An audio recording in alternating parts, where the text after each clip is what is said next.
大家好啊！又到咗 Chloe 同大家傾下偈，講下最新郵輪資訊嘅時間啦。話接上回啊CDC 取消郵輪自願計劃，代表住郵輪公司可以自己制定健康安全協議。就喺呢短短1個月時間裏面啊，各大郵輪公司都出台咗最新嘅登船規則，就等 Chloe 同大家一齊睇下啦。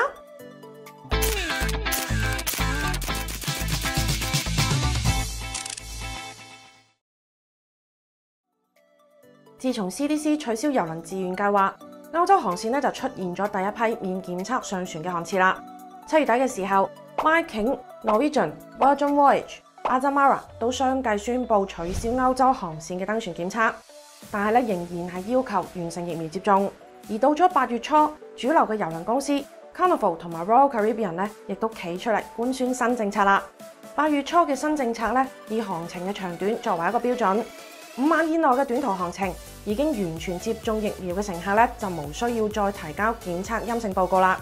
而2歲以上未接種疫苗嘅乘客同埋6晚以上嘅航程都需要自己準備好登船之前72小時嘅檢測陰性報告。隨後 MSC 亦都跟住更新咗類似嘅登船規則。新嘅登船規則對比之前明顯就已經放寬咗好多，起碼完全接種疫苗嘅乘客，如果係去短途航程嘅話，基本上就冇限制啦。而到咗8月中 ，Norwegian 再次企出嚟，成為行業第一批宣布再次更新登船規則嘅船公司啦。喺呢度 ，Chloe 就不得不佩服 Norwegian 啦。每次對政策嘅反應速度就真係幾快嘅。大家都知道啦，疫情期間 Norwegian 一直都係100%全船疫苗嘅，並且航前需要提交 COVID-19 檢測陰性報告。鑑於全球協議同埋旅行限制嘅放寬，Norwegian Cruise 及旗下郵輪品牌 Oceania、Regent Seven Seas 就宣布啦，從9月3號開始，11歲以下嘅乘客將解除所有嘅登船限制，包括無需疫苗證明同埋檢測證明。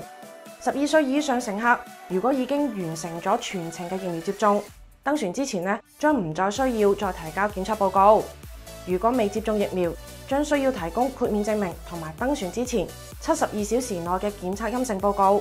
呢個規則唔單止將接種疫苗要求放寬到11歲，而且仲意味住郵輪業將對未接種疫苗嘅乘客開放啦。Norwegian 全新嘅登船規則引起咗一連串嘅反應啊！迪士尼郵輪、荷美郵輪、世邦郵輪亦都宣布新規，新規內容亦都同 Norwegian 雷同喎。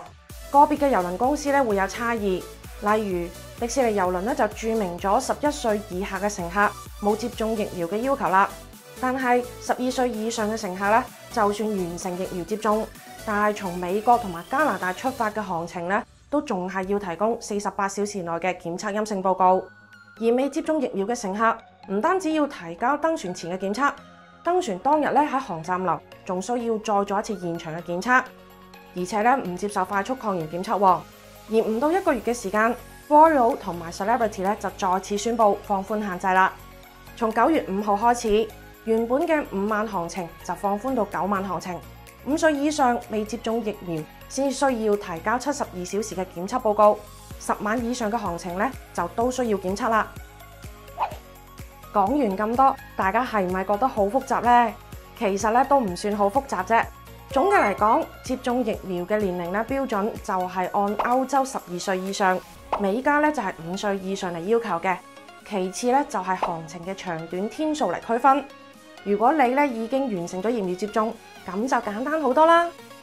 而以上嘅新規仲有一個共同點係需要注意嘅，就係當航程涉及停靠澳大利亞、新西蘭、加拿大、百慕大、希臘等等需要檢測報告先可以上岸觀光嘅目的地嘅時候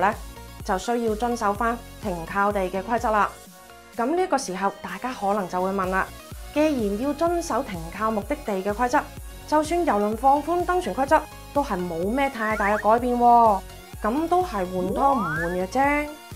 冇錯啦，所謂一個巴掌就拍唔響，所以隨之而嚟嘅好消息就係部分嘅郵輪熱門停靠目的地都宣布解除旅遊限制啦。第一個宣布解除限制嘅郵輪目的地其實就係伯利茲，但係當時宣布嘅時候郵輪公司都仲未更新規則，所以就並冇引起太大嘅關注。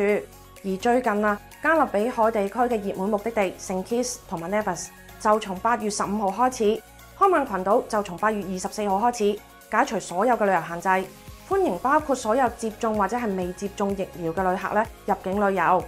呢一個將會係自疫情2年以嚟目的地嘅第一次大開放啊！雖然咧有個別比較保守嘅目的地，依然咧係堅持嚴謹嘅健康安全協議，例如百慕大同埋巴哈馬斯。未接種疫苗嘅旅客咧依然係需要提交檢測報告，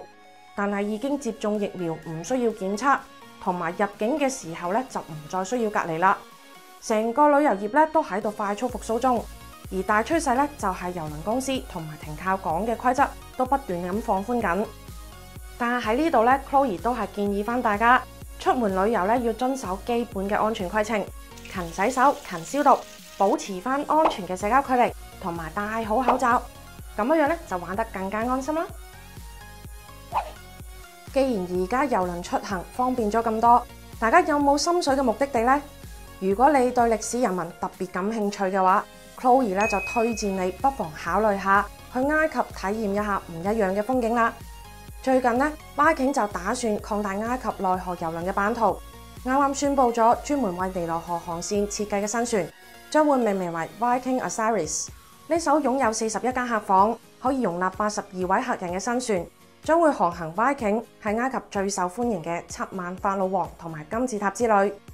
埃及咧以豐富嘅歷史文化同埋古老嘅文物遺產，一直吸引住嚟自世界各地嘅遊客。加上 Viking 出色嘅內河郵輪運營，相信咧肯定俾到你唔少驚喜啊！除咗 Viking 嘅新船，最近 MSC 嘅 Seaside F 級全新船 Seascape 亦都完成咗第一次嘅海上試航啦。MSC Seascape 擁有最大最豪華嘅 MSC 郵輪俱樂部，11個餐飲場所，19個酒吧同埋休息室，1772英尺長嘅海濱長廊，16層甲板上壯觀嘅玻璃棧橋，以及可以容納5877位客人嘅空間。其中咧，船上邊有65%嘅空間都被設計為公共空間。MSC Seascape 預計將於今年嘅11月交付，並於12月7號喺曼哈頓郵輪碼頭舉行命名儀式，然後咧就會開啟佢嘅首個加勒比海航季啦。呢艘169400噸嘅郵輪將從世界郵輪之都邁阿密出發，進行全年嘅航行。意大利式嘅浪漫船隊同埋美式熱情嘅陽光與海灘碰撞，又會產生乜嘢全新嘅火花呢？我哋一齊嚟期待下啦！出去旅遊玩得開心之餘咧，都一定要注意旅遊安全啊！阿拉斯加航季啊，雖然已經進入咗最後嘅幾個月時間，但係咧 Skagway 就發生咗令人擔憂嘅山體滑坡事件啦。多次嘅滑坡唔單止造成 Discovery Princess 外觀嘅輕微損傷，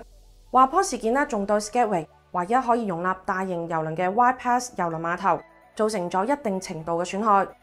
為咗郵輪同埋遊客嘅安全咧，當地政府就宣布取消咗呢一個碼頭今年剩餘航次嘅訪問啦。而原本要訪問 Skagway 嘅大部分郵輪航次都會改為停靠 Ice Strait Point 同埋 Sitka。Princess Cruise 亦都有表示啊，之所以唔使用接駁船停靠 Skagway 其他嘅小型港口，係因為咧怕大量嘅乘客喺等待上落接駁船嘅時候咧會造成擁擠，從而發生意外。所以咧為咗安全起見啊，我哋咧都係期待明年全新嘅 Skagway 港口同大家見面啦。講到改道停靠其他嘅阿拉斯加港口 ，Ice Strait Point 大家就肯定再熟悉不過啦。咁唔知大家有冇聽過 Cloud Walk 呢？最近阿拉斯加就宣布咗一個全新嘅郵輪港口目的地開發計劃。Cloud Walk 新港口就位於威爾士親王島，距離 Ketchikan 西北60英里嘅地方，由一間阿拉斯加本土公司開發。而呢一間本土公司就係同開發 Ice Strait Point 係同一間公司啦。Cloud Walk 嘅常年居住人口咧就不足1000人，所以保留咗完整嘅原生態風景。新港口新目的地嘅開發，唔單止會為當地嘅居民帶嚟經濟收益，仲會為郵輪航線帶嚟咗更加豐富嘅停靠選擇，同時咧亦都可以作為航線更改嘅後備選擇喎。Cloud Walk 新港口咧就預計於2023年5月迎嚟第一艘郵輪嘅停靠，而首訪問嘅郵輪咧就係 Oceania Cruise 嘅 Regatta 啦。